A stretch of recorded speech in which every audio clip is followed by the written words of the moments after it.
जय हिंद। आप सभी को देखिएगा, आज मैं आपके काफ़ी दिनों के बाद ये वीडियो आया है। अब आपके जो मन में डाउट्स बने हुए हैं आपकी ज्वाइनिंग को लेकर के, मेडिकल को लेकर के, साथ ही में बहुत सारे अलग अलग टाइप के डाउट हैं, वो यहाँ पर लिख लिए हैं। साथ ही में उन सभी के जवाब आपको मैं अवगत कराऊंगा।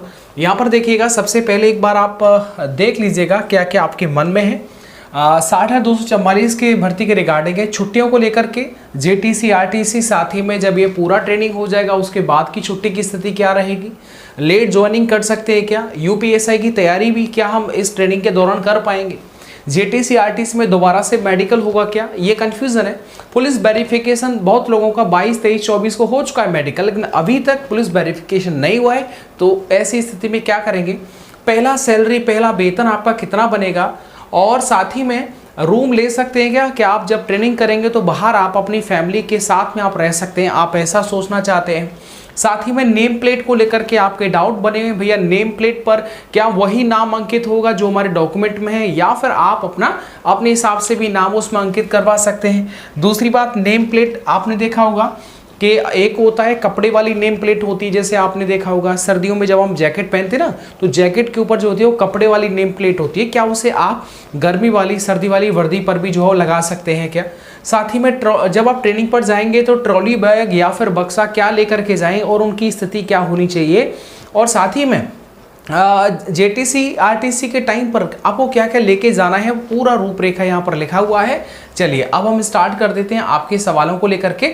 आई होप कि यही सारे आपके सवाल होंगे, बट फिर भी अगर आपके मन में अन्य इनके अलावा कोई सवाल है तो ज़रूर आप पूछ सकते हैं। चलिए स्टार्ट करते हैं। अगर आप नए हैं तो चैनल से जुड़ जाइएगा, सब्सक्राइब कर लीजिएगा, और जब तक आपका पहले सैलरी नहीं आएगा तब तक हम आपके साथ में रहेंगे।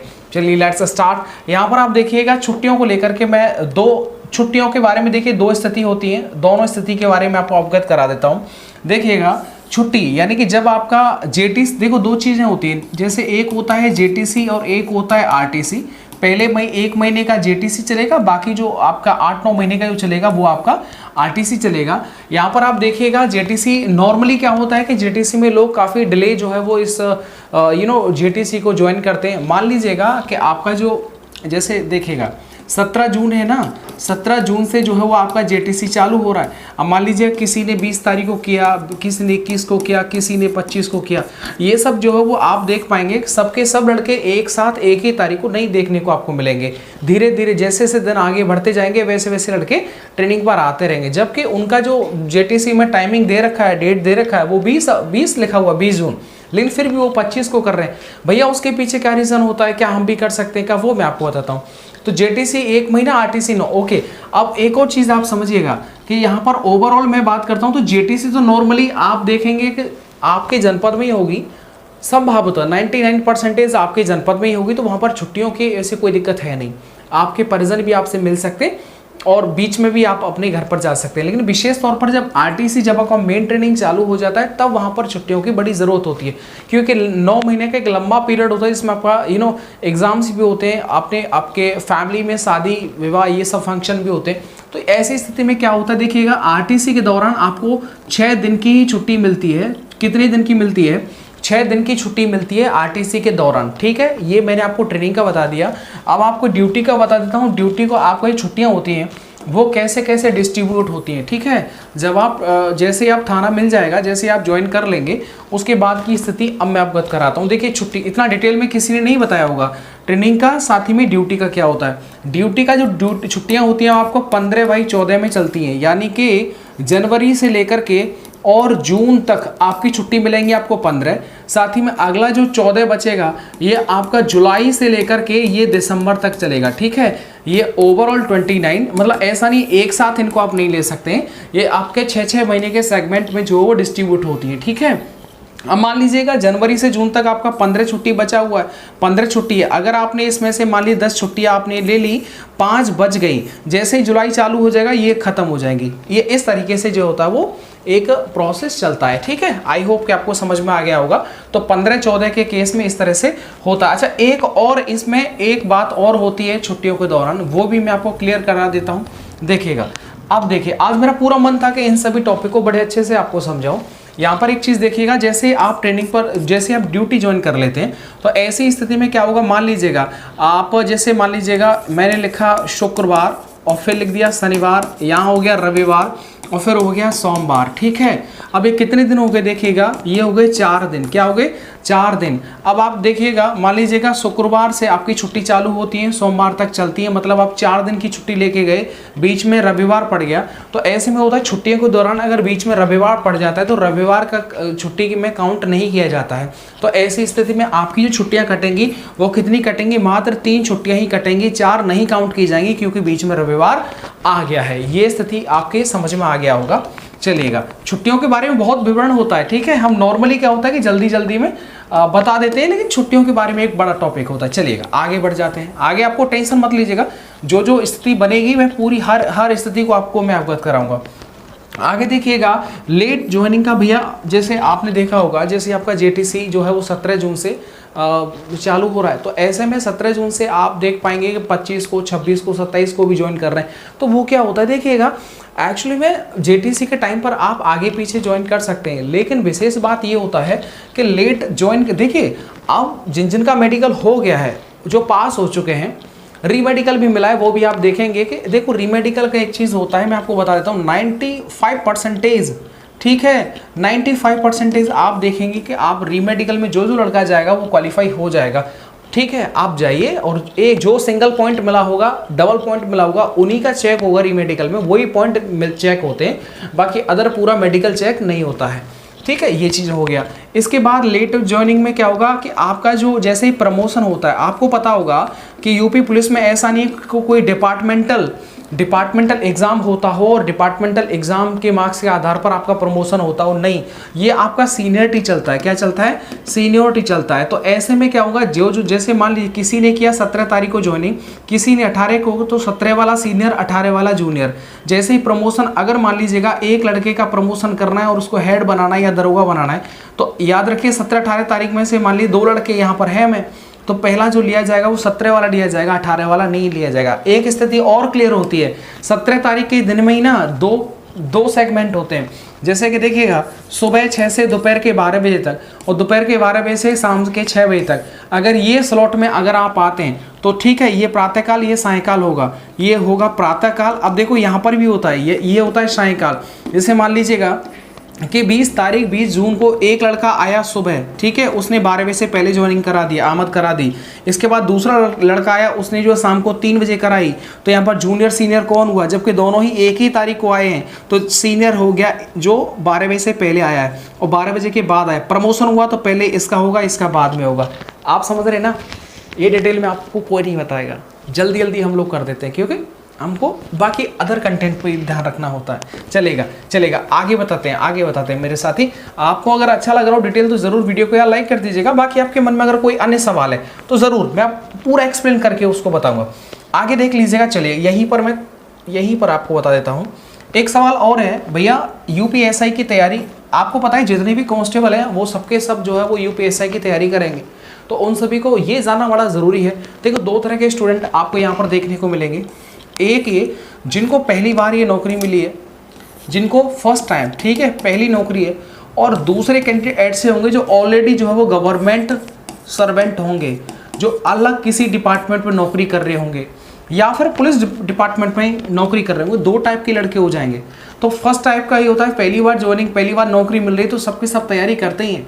दूसरा गवर्नमेंट सर्वेंट होता है जो ये इसकी तैयारी कर रहा होता है। तो ऐसे में आप क्या करें भैया, गवर्नमेंट सर्वेंट ने एग्जाम दे लिया यूपी पुलिस का, मान लीजिएगा वो फायरमैन में है, क्या वो फायरमैन में और जाना चाहता है, वो बनना चाहता है यूपीएसआई, यूपी कांस्टेबल का उन्होंने जो है एग्जाम दे लिया, पास कर लिया। अब वो कन्फ्यूजन में है कि मैं बताइए यूपी कांस्टेबल में जाऊँ, तैयारी वो यूपीएसआई की कर रहा है, तो यूपी कांस्टेबल में जाऊँ कि क्या करूँ। तो ऐसी दुविधा में वो सभी लड़कों से पूछेगा, भाई दोस्त बता यार मैं क्या करूं, बताओ नौकरी छोड़ दूं, यूपी कांस्टेबल ज्वाइन कर लूं, ऑलरेडी मेरा 2-3 साल का एग्रीमेंट है, पूरा नुकसान हो जाएगा। पता चला यहाँ पर भी यूपीएसआई क्वालिफाई नहीं हुआ तो यहाँ से तो यहाँ जूनियर हो जाएगा ना। तो ऐसे में अब क्या करें, तो वो दोनों स्थिति मैं थोड़ा क्लियर करता हूँ। और लेकिन ये जितना भी सवाल का जवाब है ना वो आपके विवेक पर ही डिपेंड करेगा, मेरे कहने से मेरे भाई कुछ नहीं होगा, ठीक है। तो ऐसे में देखो ये क्लियर सी बात है कि आप जैसे ही ज्वाइन कर लेंगे वैसे ही आप देख पाएंगे कि आपका जो तैयारी कर रहे हैं ना वो प्रभावित ज़रूर होगा। ऐसा क्यों बोला भैया? देखो जेटीसी में इतना दिक्कत नहीं आएगा, क्या जेटीसी में दिक्कत नहीं, लेकिन आरटीसी में आपको पूरा जो है ना एकदम रबड़ बना दिया जाएगा। आप पूरा दिन समझ लो 12 घंटे लगेंगे आपको, बहुत मेहनत, थक जाओगे आप। ट्रेनिंग किया है भाई हम लोगों ने, आप बहुत थक जाएंगे। तो ऐसे में आपके पास रात का समय मिलेगा और रात में आप देखेंगे कि देखो जो ट्रेनिंग के बाद समय मिलेगा वो आप अपने लिए भी समय दोगे, साथ ही पढ़ाई लिखाई के लिए समय आप बताओ कैसे निकाल पाएंगे? बॉडी थक जाता है ना तो फिर पढ़ाई नहीं हो पाता है, उतने मन से अटेंटिव होकर के पढ़ाई नहीं हो पाता है। तो ऐसे में ये आपका यूपीएसआई का जो सपना है वो डिस्टर्ब हो जाएगा, ऐसा मैं मानता हूँ।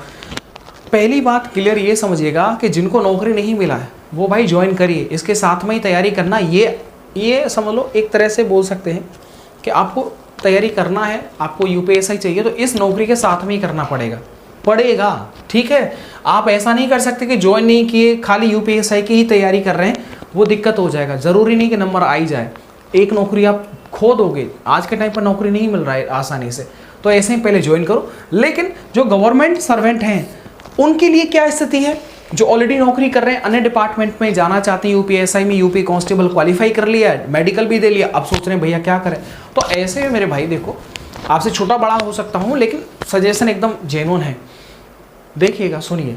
यूपीएसआई की तैयारी के लिए आप, मैं तो ये कहूँगा जैसे आप मान ली फायरमैन में हैं, घुड़सवार में हैं, या फिर आप कांस्टेबल लेवल पर ही हैं, जेल डिपार्टमेंट में हैं, आप अपनी नौकरी छोड़ करके यूपी पुलिस कांस्टेबल ज्वाइन करेंगे, ये गलत एक डिसीजन होगा। आपका इतना बड़ा जो आपका इंक्रीमेंट बढ़ गया है ना, 2-3 साल का आपको एक्सपीरियंस हो गया है, तो आप आज के बैच से तो सीनियर ही हैं, सैलरी वैलरी सब बराबर ही, 19-20 का डिफरेंस, बाकी वेतन भत्ते में डिफरेंस, बाकी अन्य चीज़ में नहीं, सैलरी वही मिलेगा। तो ऐसे में मुझे नहीं लगता, आप देखो मान लीजिएगा अगर आप नौकरी कर रहे हैं और उसे छोड़ करके कांस्टेबल में जा रहे हैं, वहाँ आप ट्रेनिंग करेंगे, बताओ ट्रेनिंग के दौरान आप कहाँ से तैयारी कर लेंगे यार यूपीएसआई की? नहीं कर पाएंगे। तो ऐसे में फिर बताओ आपकी नौकरी छोड़ करके दोबारा से आप डिमोशन होकर के आप कांस्टेबल ज्वाइन कर रहे हैं, तो वो नुकसानदायक है। तो ऐसे में आप अपनी नौकरी पर रह करके ही जो है वो इसकी तैयारी करें तो वो ज़्यादा बेहतर, अच्छा विकल्प रहेगा मेरे हिसाब से, बाकी आप बेहतर जानते हैं। चलिएगा ओके, तो तैयारी थोड़ी प्रभावित होगी ये मैं मानता हूँ। अच्छा यहीं पर एक चीज़ और मैं बता देता हूँ, यहाँ पर देखिएगा यूपी पुलिस कांस्टेबल 2025 की भर्ती के लिए चक्षु प्रकाशन ने बड़ी ही अच्छी बुक जो है वो मार्केट में लॉन्च कर दी है, मैं आपको बता रहा हूँ। देखिएगा आपके जितने भी साथी हैं जो तैयारी करना चाहते हैं यूपी पुलिस 2025 कांस्टेबल के लिए, तो उनके लिए बड़ी ही बेहतरीन शानदार बुक मार्केट में लॉन्च की है परीक्षा एप्लीकेशन ने, वो मैं आपको दिखा देता हूँ। ये कांस्टेबल के लिए इनके द्वारा एक स्टडी गाइड जो मार्केट में लॉन्च कर दी गई, और इस स्टडी गाइड के अंदर आपको मैथ, हिंदी, रीजनिंग और जीके जीएस, साथ ही में करंट अफेयर, चारों सब्जेक्ट को जो है वो कवर किया है। इन चारों सब्जेक्ट में जो मेन टॉपिक हैं वो टॉपिक यहाँ पर रखे हुए हैं, साथ ही में उनकी एक्सरसाइज भी यहाँ पर आपको देखने को मिलेगी, और साथ ही में आपको जो पूरा का पूरा जो एक टेस्ट पेपर है वो भी देखने को मिलेगा। तो देखो इसके अंदर आपको 11 तो 100 पेपर मिल जाएंगे, इधर आपको 3000 से ज़्यादा ऑब्जेक्टिव क्वेश्चंस मिल जाएंगे, और साथ ही में इन चारों सब्जेक्ट का बड़ा ही अच्छे तरीके से चैप्टर वाइज, टॉपिक वाइज आपको जो एक बुक मिल जाएगा, ठीक है। चलिएगा ये स्टडी गाइड ज़रूर आप बाय करिएगा। साथ ही में आप प्रैक्टिस के लिए कांस्टेबल 2025 की जो भर्ती है उसके लिए आपको बता 14 सॉल्व पेपर इस बुक के अंदर मिलेंगे, 15 प्रैक्टिस सेट आपको मिल जाते हैं, 2500 से ज़्यादा ऑब्जेक्टिव क्वेश्चंस मिल जाते हैं। तो ये तो आपके लिए वन मैन आर्मी हो जाएगा, ठीक है, एक बुक हो जाएगी जिसके अंदर सारा सिलेबस है, साथ ही में ये आपके प्रैक्टिस के लिए हो जाएगा। तो दोनों ही बुक एक महा कॉम्बो पैक है, आप इसे ऑनलाइन ऑफलाइन कहीं से भी बाय कर सकते हैं। यहाँ पर आप देखिए कहाँ से बाय कर सकते हैं भैया, देखो फ्लिपकार्ट, अमेजोन, स्नैपडील, मीशो एंड चक्षुबुक्स.com, इनकी वेबसाइट से भी आप इन्हें बाय कर सकते हैं। तो लिंक डिस्क्रिप्शन बॉक्स में दे रखा है। अच्छी बुकें, बुक्स का सहारा लेना ही पड़ेगा अगर आपको कोई भी सिलेक्शन लेना है। तो यूपीएसआई की भी बुक्स चक्षु प्रकाशन के द्वारा मार्केट में लॉन्च की है, यूपीएसआई की भी आप बाय कर सकते हैं।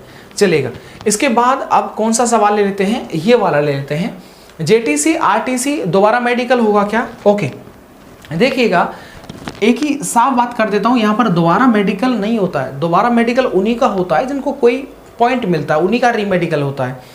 ज्वाइनिंग के टाइम पर ऐसा नहीं, लेकिन एक स्थिति और बनती है, मान लीजिएगा कि जैसे किसी भी व्यक्ति पर अगर कोई डाउट बनता है, कोई स्थिति ऐसी बन जाती है कि लगता है कि ये फर्जी है, क्या किसी और ने एग्जाम दिया, ये बस चयन होकर के आ गया, तो ऐसी स्थिति में उसका बायोमेट्रिक करा लिया जाता है। लेकिन इस वाली भर्ती में आप देखेंगे संभवतः सभी का बायोमेट्रिक भी आप देख पाए कि ट्रेनिंग सेंटर पर हो।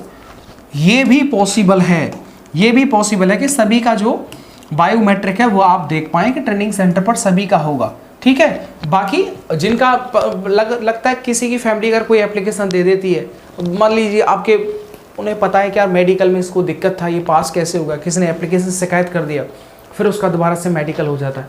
ठीक है, अच्छा एक चीज़ और देखिएगा, मान लीजिए आप मेडिकल कराने गए थे, आपको रीमेडिकल मिल गया और रीमेडिकल में अब आप फेल हो गए, फिर आप क्या करेंगे? फिर आप अपील जो है वो मेडिकल बोर्ड में तो कर नहीं सकते, फिर आप कोर्ट में अपील कर सकते हैं, और कोर्ट के बाद भी, कोर्ट का आदेश जो आता है उसके बाद भी आपके मेडिकल होते हैं, ज्वाइनिंग होती है। तो ये भी एक प्रोसेस है। चलिएगा आगे देखते हैं।